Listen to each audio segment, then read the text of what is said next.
buds, and welcome back to my channel. I'm Megan if you're new here, and if you're returning for another episode, thank you guys so much for joining in.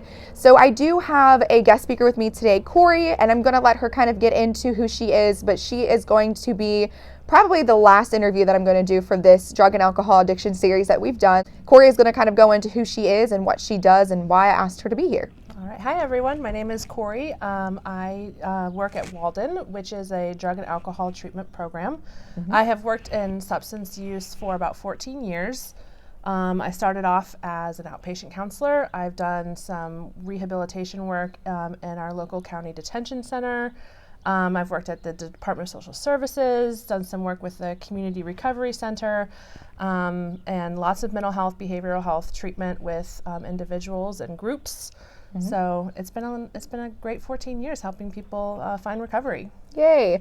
And I meant to mention that we're outside, so if we're squinting a little bit, that's why. The sun is right in our face. But anyway, so thank you again for joining me. And I just wanted to kind of, I guess, start with, can you kind of tell everybody like what got you into this journey?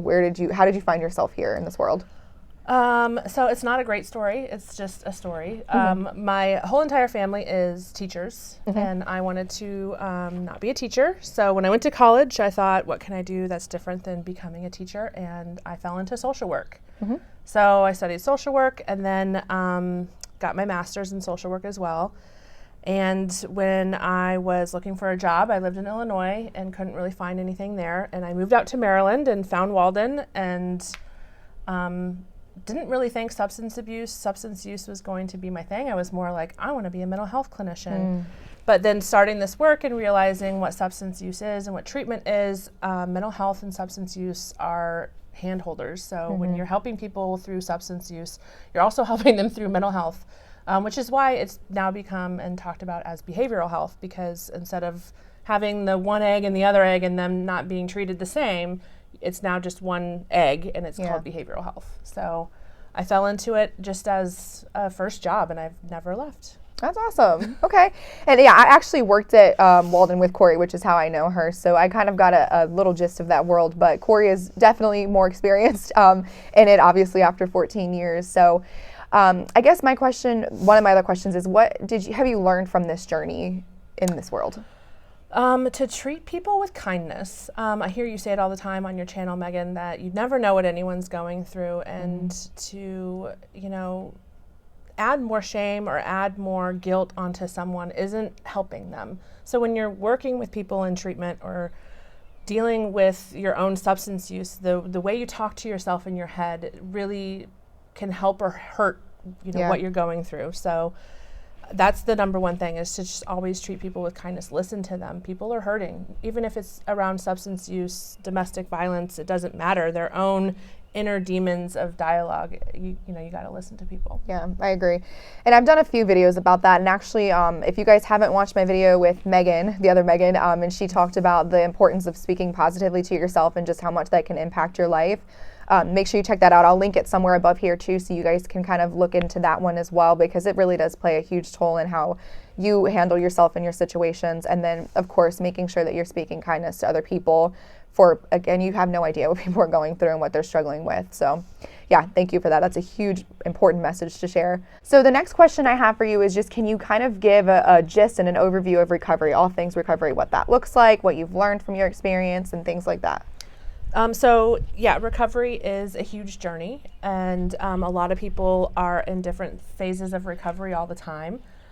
So when, we're working with people who are trying to stay in recovery, get in recovery, if someone says they are in recovery, we go with that. Whether, they're still using or not, if they have used opiates and they're still drinking, but they say they're in recovery from opiates, that should still be celebrated, because that drug is no longer, they're no longer abusing it or using it. So that's a celebration, and that is part of their recovery process. Also, when you're working through recovery, we call what is called the stages of change. So there's different stages, and contemplation is the first stage. So contemplation is just, do I have a problem or do I not have a problem? Do I want to do anything about this, or should I, be not worrying about this? So everyone goes through that when they have problems with anything, smoking, eating, working out, you know, do I need to make a change? So when you're working with people who are early in treatment, you're talking a lot about, you know, what do they need to do? Is this a problem? Creating ambivalence with some of the things that they're saying. You know, well, okay, well, my probation officer sent me, or the court is making me do this, and it's not a problem. I just drove drunk once. So, you know, what do you do with that? Is that a problem for you? Is that not a problem for you? Is that something that you want to change or not? So that whole recovery process and seeing people walk through that contemplation into some preparation, making change. Okay, well, I still want to drink, but I'm not going to drink and drive ever again. Right. That's change, and that should be celebrated, and that's part of the recovery process. So they've now realized that their drinking and driving was a problem, so they're not going to make a change to not do that again. If they stop doing that, but they continue drinking and still have problems, they may want to then continue to change their drinking habits. So there's a part of recovery that's called harm reduction. So how can I drink safely? How can I use safely? And eventually people end up learning, you know, that they feel better not using. So then they want to just quit altogether. And everyone's road to recovery looks different. You can do that through a residential program, through a detox program, through an outpatient program, through a recovery community center program, through NAAA, Smart Recovery. There's a whole bunch of possibilities and ways to enter into recovery. Yeah. Yeah. Okay.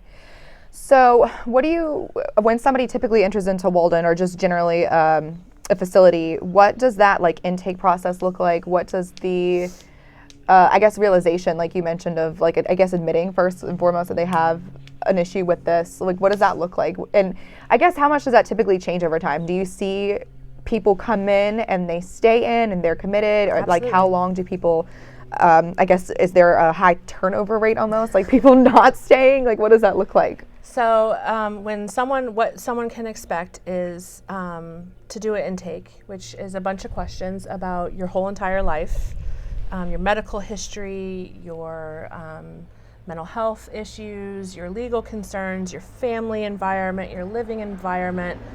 You know, how many times have you had issues with relapse, all of that kind of stuff, to kind of get a whole picture of someone. And then clinicians like to work on people's strengths.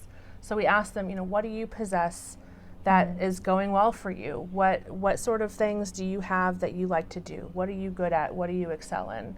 What supports do you have that are supportive of you? Can you utilize them more? What kind of spirituality issues or needs do you have that you need to address? And then really working on, you know, building that core network of people that are positive for change, and then utilizing those people when they need help. That's a big component of recovery. But the intake process, once they do an intake, probably spend like a whole day editing, like an on and off day worth editing, and then uploading it. It usually takes forever. It takes hours sometimes. Well, eventually I want this to be my full-time job. I don't want to keep working for other people. there's criteria that helps clinicians or counselors find the best treatment kind of program for someone. That's called the ASAM criteria, and basically, you know, you talk about if you're having any withdrawals, how often, you know, you've been using, how much, to just make sure that when someone decides to stop using, they're in a safe place and they're getting the support that they need from a group or from a residential program. So group therapy, individual therapy, medication management, abstinence, those are all roads to recovery, and those are all you know, things that should be offered to someone as options for their recovery, to make sure, you know, that it's going to get them to success. Okay. And so how often, so what does the typical time frame that people stay in look like? Especially, I guess, specifically to Walden, because you know, but is there like a... Sure. So it all depends on kind of that ASAM criteria that I talked about. So if you're going in and you need a detox from alcohol or from opiates, most people don't need detox longer than 7 days. So the maximum time a person would be in a detox program would be 7 days. It's usually 5. But depending on, what substance and how often and how much, people really don't feel well for probably up to 7 days. Your typical inpatient treatment programs are about 15 days, 14 to 15 days, sometimes 21 days. And then they have the longer term programs, which are about 30 to 60 days. Outpatient programs can go on for years.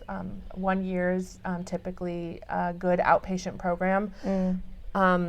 Evidence-based models say that a person should be engaged in some sort of treatment program for 3 to 5 years, just to make sure that they have a good solid foundation. That's not usually doable for most people, because once someone reaches a change for 6 months to a year, they feel good about themselves, and they should be able to practice that on their own without the support of a treatment program for up to 5 years.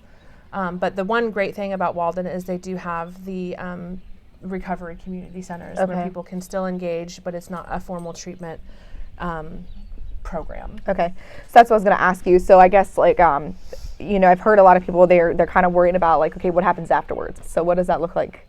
What happens afterwards is the person uses all the skills that they gained in treatment and uses their support. So if they decided to go the 12-step route or the NAAA route, they would lean on their social network, their sponsor, their home group, their meetings for that support and that ongoing. If someone went more the spirituality way, they would lean more so on their spiritual person, their priest, whatever, their church, their congregation. If you went kind of more the smart recovery route, the same thing as AA and NA, you would have your network. So you would be reaching out to the people that you trust with your stuff. And a lot of times people still do engage in treatment. Maybe once a month they'll work with their therapist and continue to talk with them as just a touch point, because maybe they had some mental health issues or some trauma concerns that they want to keep working through while in remission from their substance use. Okay, that's good. So that kind of reminds me, what in your personal experience do you think are some, signs that somebody probably does actually genuinely have a problem and needs recovery? I know that's probably a wide range, but in your experience, because I think so many people are in denial a lot of the time that they don't need the help, but they may. So I guess broadly, what does that look like? So, as a clinician, you're always told to not tell people that they have problems. Yeah, right. But I would say classic symptoms of someone there we go. who is suffering would be not being able to stop, needing to use right away in the morning. Otherwise, they may get sick. Stealing from family or from loved ones, and that's not just monetary. That's time. That away. Not being able to engage in activities with their loved ones because they need to be using or they're out using, needing to use more and more and more and more and more, like that just ongoing craving of I need to continue to use, I need to continue to drink. If I don't, I'm going to feel bad. And then, watching for the mood swings, because you can tell people who are suffering from substance use often feel good sometimes, but then feel really bad. I mean, you can see it a lot in nicotine when people don't smoke right away. They get cranky fairly quickly. It takes a little longer with some substances over nicotine, but those are some of the classical symptoms that maybe someone is suffering and is in need of some help. Okay, yeah, thank you, because I get that a lot. Like people, even when I was at Walden, they would a lot of people would ask me in the community, and I was like, there's probably an array of things that you would be able to tell. Okay, so you touched base on a lot of what recovery looks like. What message do you want to share? We'll do 2 parts here. With people who may be struggling, what do you want to share with them, I guess, to kind of help them either get the help or maybe realize that there is ways to get help? Yeah, it goes back to that shame. So a lot of people feel that shame because, they're told, you're a liar or you're a user or you're no good, and then they feel like they're not worthy of the treatment or the recovery. So just know that, you're worth it. It doesn't matter what other people are telling you the messages. If you're hurting, if you're suffering, ask for help. That lets down everyone's guard. Even if someone's calling you a liar, if you just look at them and say, I need help, they're going to stop and they're going to want to help you because you're asking for the help. So don't be afraid to ask for the help. Just ask and say, I need help. That's good. And then that kind of touches base on the second part of that is, what advice do you want to give to family or friends who may have somebody in their life that is going through this? Yeah, it would be to listen and try not to shame. Look deeply at that person that you love and remember that, you love them. Yes, they may be lying, but they're not a liar. It's the substances, it's the drugs, it's the lifestyle, it's all of that wrapped into one that is really, changed this person into what you're seeing. It's not who they are. It's just what you're seeing. It's the facade on the outside of the substance. They're lying because they're hurting. They're saying mean things or doing wrong things because they're hurting and they want help. And so just be there when they ask for the help and get them the help when they ask for it. Awesome. So you answered all my questions. I guess, is there anything else that you want to add? Any other messages you want to share with the audience that's watching? Be kind and love one another and just, listen to people and if someone needs to be held accountable, hold them accountable, not by shaming, not by, demeaning, but by saying, you're hurting me. Letting people know what they're doing to you instead of, making them feel like they're less than because of the shame or the guilt that, we're trying to put on them to get them to open their eyes. It doesn't work. Yeah. The shame and the guilt keeps the blinders on, but if you just try to hold someone accountable and say, you're hurting me by your use, it tends to work a little bit better. Okay, awesome. Thank you so much. So last question, if somebody was seeking help and they're not in Maryland, and for one, Walden is an amazing company to get help through, and people there are very passionate about what they do and they are interested in helping. So if you are in Maryland and this is something that you or a family member needs, I do suggest maybe looking into Walden as one of the programs. But there are also other ways to get help if you're not in Maryland, because I'm aware some of you may not be. So I'm just going to kind of let Corey just talk about, how you can get help and what sites or numbers or whatever you can kind of look into. Yeah, so it depends. If you have state insurance, you can go to the State Department of Health webpage, and those pages usually have treatment locators, so you can find whatever treatment program that's closest to you. They usually have the, put in your zip code and within this mile radius, and all the treatment programs will pop up. You can even say, I want to do a residential or I want to do an outpatient, and the programs, depending on what levels of care they are able to provide, will also show up. If you are not in the state of Maryland and you have private insurance, you can call the member number on the back of your insurance card, because a lot of treatment programs may or may not be in network with certain insurance providers, so you don't want to be stuck with costs. So if you have private insurance, you'll want to check with that number, and the representative that you call will give you some referrals of some programs that are in network with that insurance, so you're not stuck with paying huge daily costs for residential treatment programs or for outpatient treatment programs. You would just pay your copay and get the help that you need. Okay, awesome. Yeah, so that's super helpful. Normally I like to put some type of contact information or something below in the box, but that's why we were asked this question, because it's really not. But I will just kind of reiterate that in the description box, just what you can do if you or somebody needs the help with this. So thank you again so much for joining me. This is helpful. Fun. Thank you. Yeah, absolutely. Bye, everyone. So again, I will put some of that information below, and thank you guys so much for watching this series. If anybody has any additional questions about recovery or anything else that you want to see along the lines of this world, please make sure that you drop your comments below so we can answer those questions for you as well. As more than anything, guys, remember, you are so loved, you are so valued, you matter deeply to the world and to God. I hear you, I see you, I love you guys, and I will talk to you next time.